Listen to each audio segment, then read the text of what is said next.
อย่าได้ใครอย่ามีดีมีแห้งให้ร่ำให้รวยโอ้ยเนาะช่วยซอยเอื้อยซอยน้องซอยแม่เอื้อยเข้ากับเข้าแพงลูกลายเห็นไงโตเป็นสาวหรือเป็นนุ่มก็ยังซักให้ยังเห็นให้ลูกเยอะเนาะดูสักแท้ว่าซั่นมันเบาตลอดใส่เอื้อยมันว่าโอ้ตกใจทางเบาเสียงได้นี่ก็ได้ย้อนจุกน้องนี่แหละซ้ำน้องหาให้แล้วอันนี้ก็จากสิว่ายังละให้เตือนนี่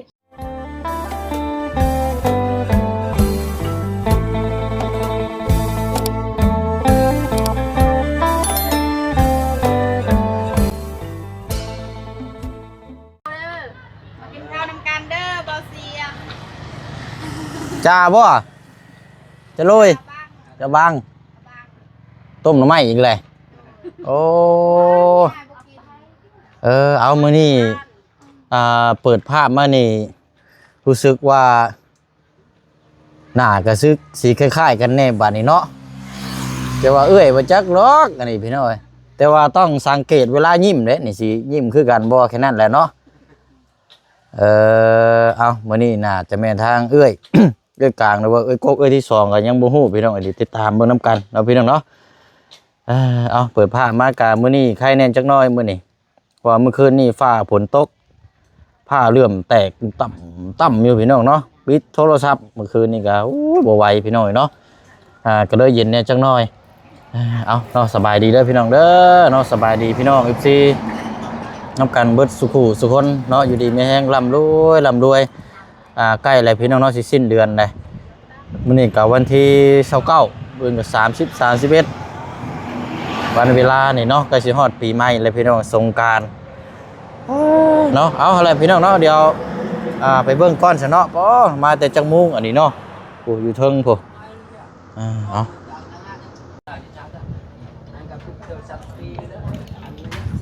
โอ้ยเนาะ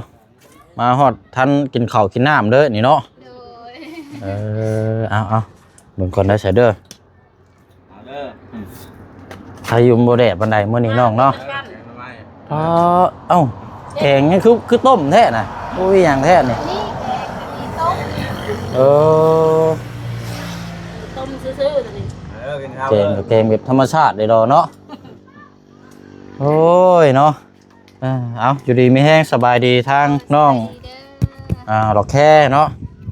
ไปใส่มามื้อนี้คือใส่ชุดมันคือแบบซอยแม่จะดีตัดแม่พางเราสิปูเฮือนเราเพราะว่าเฮือนบอนปูเรามันหักหมดแล้วเด็กก็เลยไปซอยเราไปตัดซะบ่โดยไปตัดอยู่ไสเนาะอยู่ป้าอยู่ภูโอ้เราหาบ่หรือว่าเจ้าไปเองบ่แล้วว่าซอยในเด้อแล้วน้องพูเองเราว่าไปซอยในเด้อไปซอยแบกคล้ายๆว่ากะเพิ่นหาแน่เนาะโดยเจ้าก็เลยไปซอยโดยบัดไปแล้วเราไปป้าน้องไปผู้เดียวแล้วชวนเลี้ยงไปส่งยานในคุณครูมันไกลสรุปแล้วก็พากันซ่อมแซมเพื่อนหลังนี่บัดนี้เนาะพอสิอยู่นี่แล้วบัดนี้เนาะสิพากันรับนอนอยู่นี่พี่น้องกันสิว่าก็ทั้งพ่อทั้งแม่อยู่นี่บ่เลยเนาะน้องใจดีลังซ่อมแซมต่อเติมโอ้เนาะเจ้าก็ไปซอยเวียกซอยงานเนาะโอ้เอาหันมาทางนี้ก่อนบัดนี้กกหรือว่าคนที่ที่2ปูกกบ่โดยที่2อยู่บ้านลุงบิ้งก็มานี่บ่หรือว่ามาแต่เพิ่นบ่มาแต่เช้าเราไปเสียยามันเราเฮ็ดสวนอยู่นี่ผู้นี้บ่ที่ว่าเฮ็ดอนามันนํกันนะบ่อยู่บ้านลุงบิ้งอันนี้ผู้นึงอยู่นี่บ่นี่อยู่บ้านสกีผู้นี้ผู้ที่ว่าเฮ็ดมันนํกันกับเจ้าสวนที่เฮาย่างไปเบิ่งผู้นี้บ่บ่แม่นอีกคนละคนบ่โดยอันนี้ก็มันเนี่ยแบบมาเฮ็ดส่วนตัวอยู่นี้เนาะส่วนไปส่วนมันโดย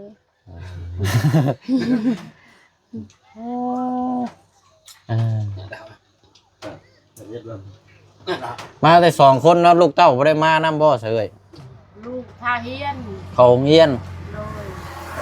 เจ้าเวียนวันอาทิตย์วันเช้าเรา แต่พัก ไปซอย มื้อนี้วันอาทิตย์แล้วมื้อนี้เนาะ เอื้อยให้ซักเครื่อง ใช่ให้ลูกซักเครื่อง ซักเครื่องเขาเอง อ๋อซักเครื่องพ่อแม่น้ำได้ครับบ่ได้ซักบ่ ซักเครื่องพ่อแม่แน่ ใหญ่นะบ่ลูก ทำนี่ ฮะ สิกว่าน้องอีกอย่าง ลูก อายุยังน้อยอายุ ลูกเจ้าหั่นใด โดย แต่ว่าก็โตแล้วซ้ำนี้แล้ว อายุ15 ปี อ๋อ อันยังงดเด้อ ผู้น้อง13 ให้ลูกจะคนแล้วนี่เว้ย 5 5 คน โดย อ๋อ ผู้อายแห่งใหญ่เด้ผู้อายก็อยาก เนื้อเราใหญ่หมด 15 ปีก็กลัวแม่แหละไปเห็น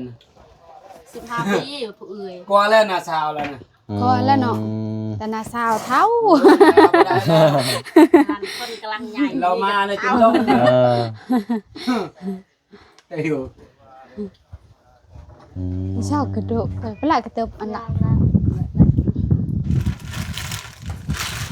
เสียง่ายอยู่นี่ ว่าลูกก็ใหญ่เบิดแล้วเนาะเจ้าก็เนาะ ใหญ่มาแล้ว ลูกตั้ง5 คนเนาะ โดยง่ายเลยเราเอาพัวแต่น้อยเนาะ โอ้แต่น้อยจักปีน่ะ ใหญ่เลยประมาณ18 ปีมันบ่ได้น้อยมันได้ เอาผัวได้ ก็น้อย ตัวนี้ ได้18 17 อายุเท่าไรแล้วสาวเจ้าน่ะ บ่ฮู้ประมาณบ่ได้ ได้บ่40 สำนัน เพื่อให้เจ้าเพื่อยวนปะ ประมาณเกือบหลัก4นี่แหละเนาะ โดย ลูกคนแรกนี่อายุเท่าไรซะ ก็บอก พอแล้ว18 ปี 18 ปี ผู้ชายบ่ อันเจ้าทั่วไปเลยจะเป็นเรื่อง เอื้อย15 อันเปิ้ล อันนั้นผู้หญิงกัน ทั่วไปเจ้าทั่วไปเลยต้องเลือกไปฟังอีกอย่างตรง เนาะเอามาเฮ็ดเวียกแล้วพอดีมานั่งกินข้าวอยู่นี่เลยเนาะ โดย กันแม่ อยู่บ้านนี่บ่เจ้าน่ะสกีนี่บ่ บ้านสกีนี่สกีเขาละน้อยอยู่เด้ อ๋อสกีน้องอันนี้บ่น้องน้ำนี่บ่ สกีน้องน้ำมันละ อืม แต่ว่าเรียกอยู่แล้วก็คิดเลยมันจะบอก มีหยังละบัด ทานคุ ทานทั่ว เราทำทางชื่อจอยแน่เด้อร เรา ถ บ่ บ่ได้ ขี่ จอ เข้า ด มา ชื่อ พี่เนาะขี่ รถบ่จอดชื่อจอยแน่เด้อไปห้องแล้วบ่ได้ยิน ห้องแล้วก็ขี่ขับไปเลยบ่ ตัวนี้คิดแล้วยิ่ง อื คิดเลย ม แล้วก็ด่าทางนะ อิ่มแล้วบ่เว้ย แกนักที่โลกเป็นกับ ไม่ชาวดอกแคเนี่ยต้มแต่หวานมื้อนี้ก็ยังกินอาหารนี่แอนเวียงกินแกงหน่อไม้ แต่แซ่บแกงหน่อไม้เนาะ อยากตายเด็ด แอนเวียงกินอาหารแซ่บๆมีแห้งเนาะ บ่จันได้ซื้อมาฝากได้ จักสิเลือกกินอะไรมันจังสิมีแห้งกินอะไรก็บ่พอปานนั้น เราซื้อจนเต็มกระสาม น้องจนยานเดียวว่าคือลายแท้สองคนกินบ่หมดแล้วว่าบ่ขั้นตอนแรกห้องทีมงานเขามากินน้ำเด้อ นี่ต้องแม่ ไม่ยังน่ะ แม่ขัดนี่ดอกแค เห็นไม่กวดบ่โอ้ย แค่เฮ็ดบ่เป็นเนาะ มัน นี่ก็ตัวเก้านี่ อืม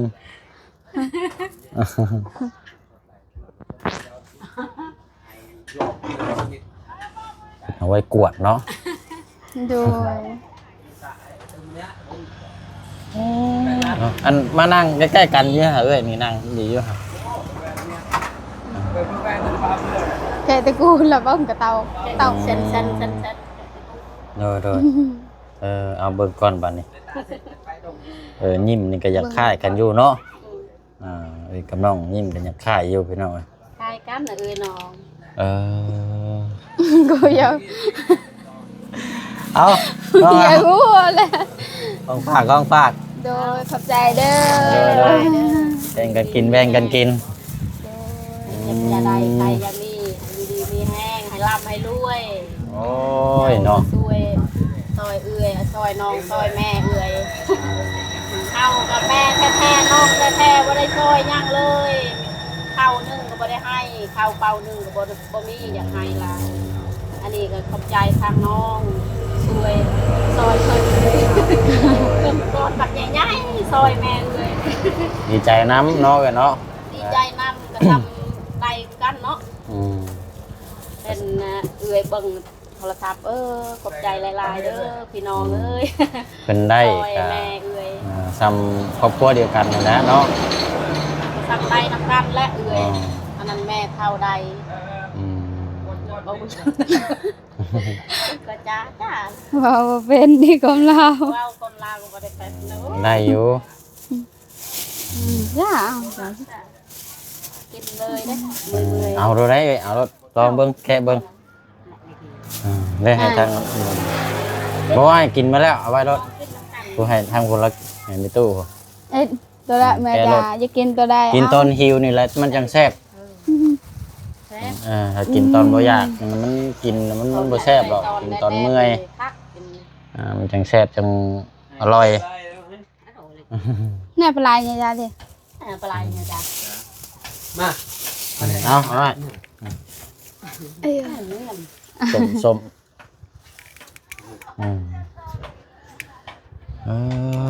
นั่นแหละดาวไปตาเรือหันเรือซ้ำดาว ทำเงิน50 ดาวงูห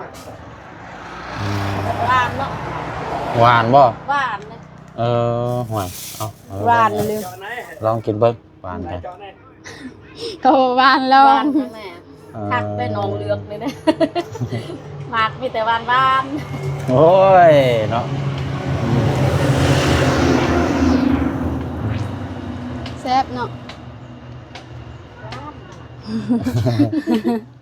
หวาน อยากวาวลายเชิญบูเลย อยู่นำกันนิ้วแล้วพังเรื่องวาว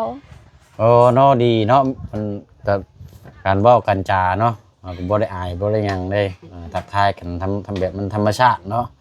บางคนก็เก่งบางคนก็นี่เฮาก็จะกี่ทานในเฮือนแนวก็ อันว่าหูลายเนี่ยสบายวาวทีก็หูนัดเดียวอยากวาวแน่อยากอายแน่กู น้องเราแค่บัดเว้าลาวนี่ฮู้บ่เด้ออันนี้เนาะ เราหูเราตลอดเราไปซื้อขายนี่แหละเนาะไปตามถูกตามยากนี่ซื้อขายกูไว้ขายกูอยู่เวียดอยู่ลาวนี่ขายตามทาง แบบว่าไปแล้วฮู้จักคนลาวคนหยังเฮาเด้เนาะ เป็น เว้าไป ใจกล้าโอ้ มันใจกล้า คือเอ้ยเด้บ่ฮู้ปานใดภาษาลาวเพิ่งไปขายกูอยู่เวียดก็ยังเว้าก็บ่ได้ยากเลาะขายแถวมันดงนี่ก็เพิ่งพาลูกได้ไปขายมักแคทมักย่าง ให้ลูกไปขายบ่ โดยไป อ๋อ มันอยากไปน้ำมันเห็น อืม ไปน้ำมันใส่น้ำมันเวลาไปเฮียนมันเวลามากใหม่มากตอกมากไล่ก็ไปขายเก็บแต่หัวแรงไปขายแต่เช้าลูกพาไป ซอยกันเนาะนี่แหละลูกเต้าก็ใหญ่เบิดแล้วก็สำบายแล้ว สบายลูกคนใหญ่เลย ให้เขาเลี้ยงเฮาบาดนี่เขาเลี้ยงเขาแหละ น้องเด้เพิ่นสิได้เลี้ยงแม่พาแม่เฮ็ดให้ตลอด โอ้ยนี่แล้วเลี้ยงเนาะเลี้ยงเขาแต่เลี้ยงบาดนี่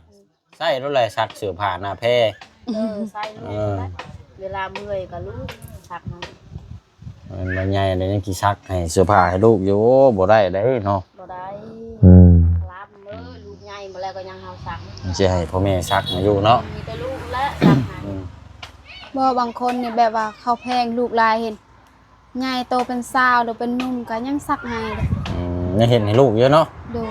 ซักเสื้อผ้าหน้าแพร่เฮ็ดในอยู่ในกิน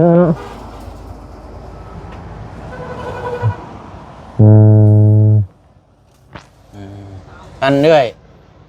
เลย ปกตินี่เราซื้อน้องลาเนาะวันนี้เจ้าติดคำว่าน้องหลอกแค่เนี่ยเจ้าเบิ่งในคลิปก็ เลย เป็นได้ไรก็ เอื้อยบ้านเนี่ยนะเอื้อยบ้านเอื้อยอื่นลูกเอ้ยมาพี่โทรศัพท์มันแม่จะต้องเอาสัมภาษณ์น้องบังว่าเอื้อยห้องใส่โทรศัพท์เป็น เบิ่งแน่ซองซาวเบาเสียงก็บ่ออกโอ้ยเบิ่งแน่อันนั้นซองซาวลาก็บ่ออกเด้เพิ่นว่าเว้าในนี้อีกบ่เอาลูกเว้าว่าเบิ่งแน่ซองซาวดอกแค่ออกเลย ลาย ชมตาดอกแค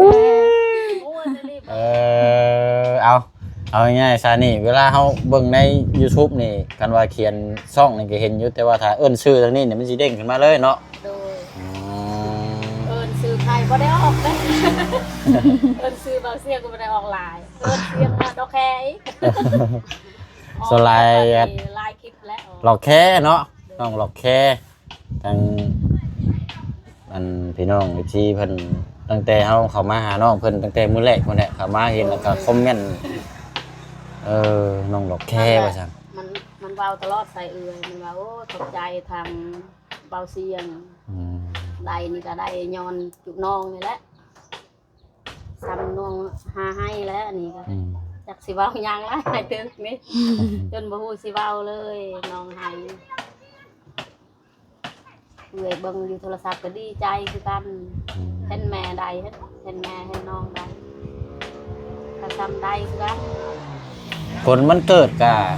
ากเราเองนะผลเกิดจากการกระทำก็คือมันเกิดจากทางน้องหลอกแค่เพิ่นเอง เป็นยังจะวางชั้นเราเป็นคนเปิดโอกาสให้ตัวเองเด้เป็นคนเปิดโอกาสการเว้าการจานะวันนี้คนเบิ่งผู้ชมเพิ่นก็ติดใจแล้วเพิ่นก็มักคำเว้าคำจามารยาทท่าทางปฏิพฤติแบบว่าตนจังซี่นะมันแบบว่า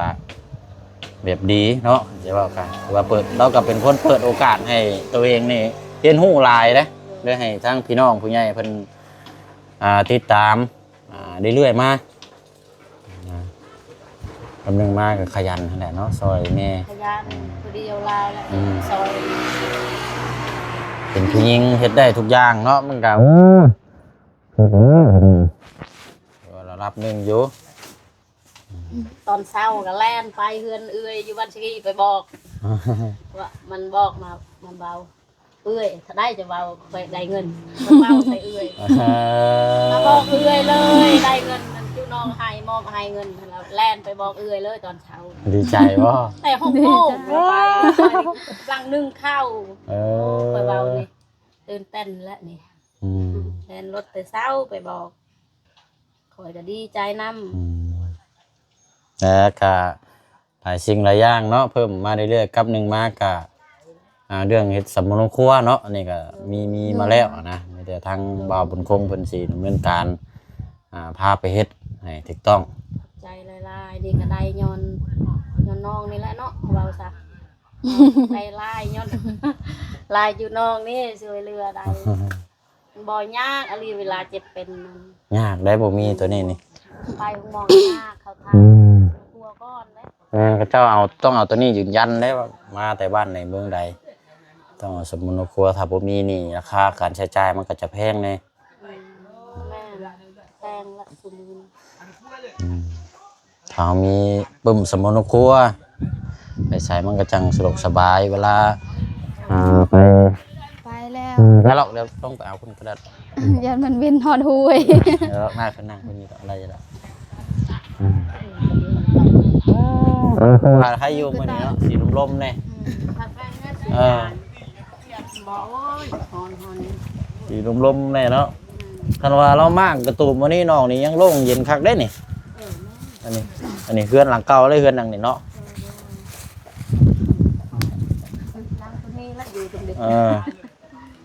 นี่มากหลังนี่ออกนี่ก็สบายได้พี่น้องโล่งเลยบัดนี้ดีแจ้งเบิ่งทางงั้นเวลาคนย่างกับมามันก็โล่งไปต้องเป็นบางไหนเราไปนั่งอันนี้ก็อันนี้เห็นบ่น้องซื้อลูกติ่งมาเด้อซื้อลูกติ่งมาอ้อมนี่ใส่เฮือนนี่อ้อมนี่ใส่ลูกติ่งประมาณดึงมานี่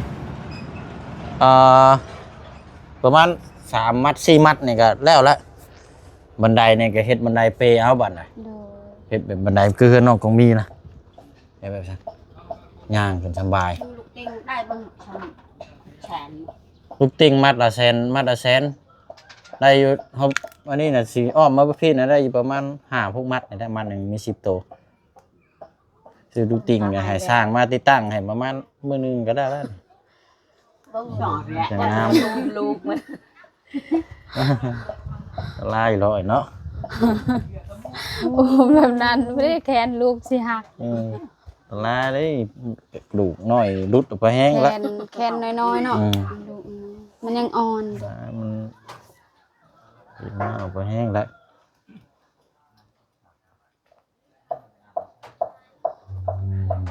เป็นยักษ์กระเบินค่ะ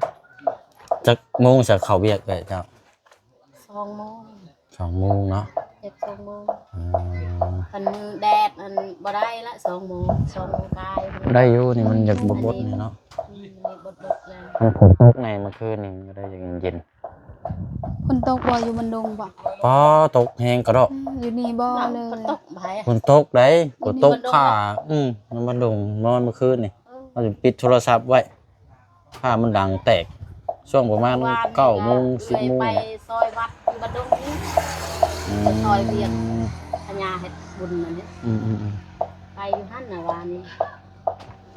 จักก็ตอนแรงที่มีหยา ก็ ตอนแรงนั้นฝนตก แม่นช่วงกลางคืนช่วง9 โมง 10 โมงนี่เด้ตกเปียกหลายเติบอยู่รถก็จนมีขี้ตมติดแล้วทาง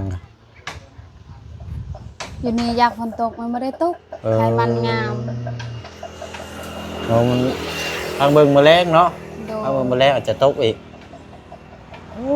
เนาะเอาละพี่น้อยกะเข้ามารอบบ่ายเนาะบ่ายโมงปลายอันนี้ก็พบเจอทางเอ้ยกกเนาะ โดย กกพี่น้องแล้วอันผู้นั้นเนี่ยยังบ่ทันได้เห็นผู้นั้นก็เนาะ โดย ตุ้ยคือกันแบบนี้บ่ผู้นั้นก็ เตี้ย ฮะ ชาว เตี้ นี้ ยแหละสำนองนี่แหละแต่เราก็ตุ้ยเนาะ มีแต่ดำหมด มีแต่ดำ มีแต่เอื้อ มีแต่ผู้หญิงบ่เลยเนาะ มันเอาพัวจะมากับปะอะไรแม่นี่ปะอยู่เรื่อนยังไปศาลานี่ยังเลี้ยงแม่ สาราแล้วเอา เพิ่นก็ย่างนาลีได้เลี้ยงแม่ที่สุดเลย มีแต่เฮ็ดเวียกเฮ็ดงานบ่ได้แต่งตัวแต่งหยังเลย หมู่คู่ไปบุญไปหยังมันก็บ่ได้ไปบุญบ่ได้ไปหยัง ดูในครอบครัวเนาะ จะไปอย่างม่วนคือกันเนาะแต่บ่มีเงินมีหน่อยเดียวอยากใส่ใจอยู่เพื่อนเพิ่นคิดนั้นบ่ได้ม่วนซื้อนำบ่มี เราเรื่องใช้จ่ายเนี่ยเนาะมันบ่มีมันก็ยากใส่มาใส่กัน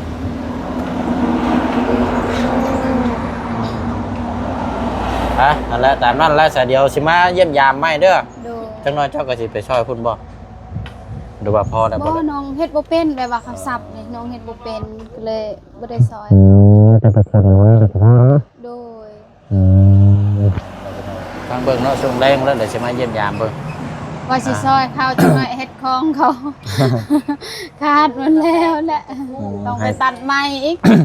ให้ผู้เพิ่นเฮ็ดเป็นนั่นแหละเนาะ โดย เนาะเอาซะเนาะตามนั้นละ แล้วพอเราเอาเสร็จมาหาอายแล้วเนาะเห็นอยู่บ่ บ่ได้เห็น แล้วว่าทักเสียงแล้วเด้มื้อเช้านี่อายบ่ได้ตอบแล้วบ่ บ่ฮู้ มื้อเช้านี้น้องถามแล้วว่าทักเสียงให้เบาเสียงแล้วแล้วเว้าแบบว่าให้ติดต่อคนที่แบบว่าสิแซมโทรนำนะ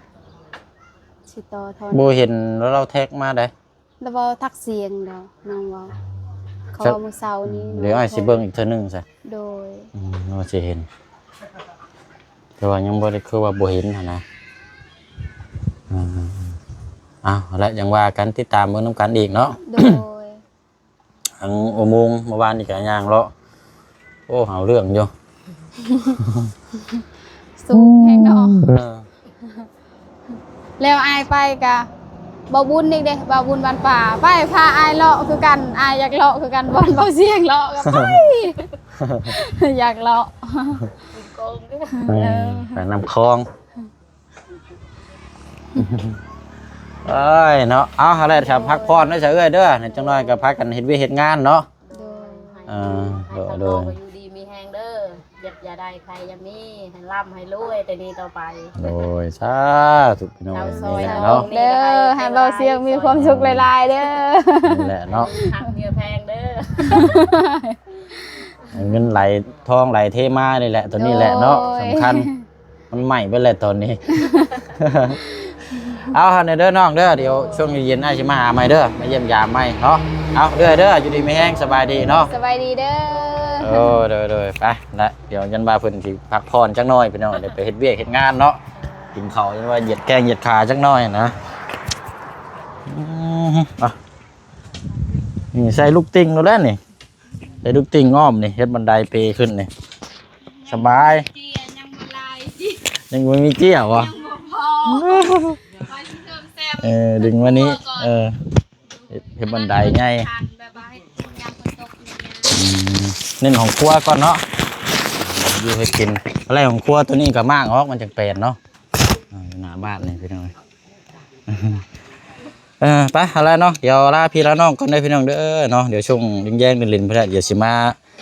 ติดตามเบิ่งนำกันอีกเนาะพี่น้องเนาะลาพี่ละน้องไปก่อนบ๊ายบายพี่น้องเนาะสบายดีเด้อพี่น้องเด้อ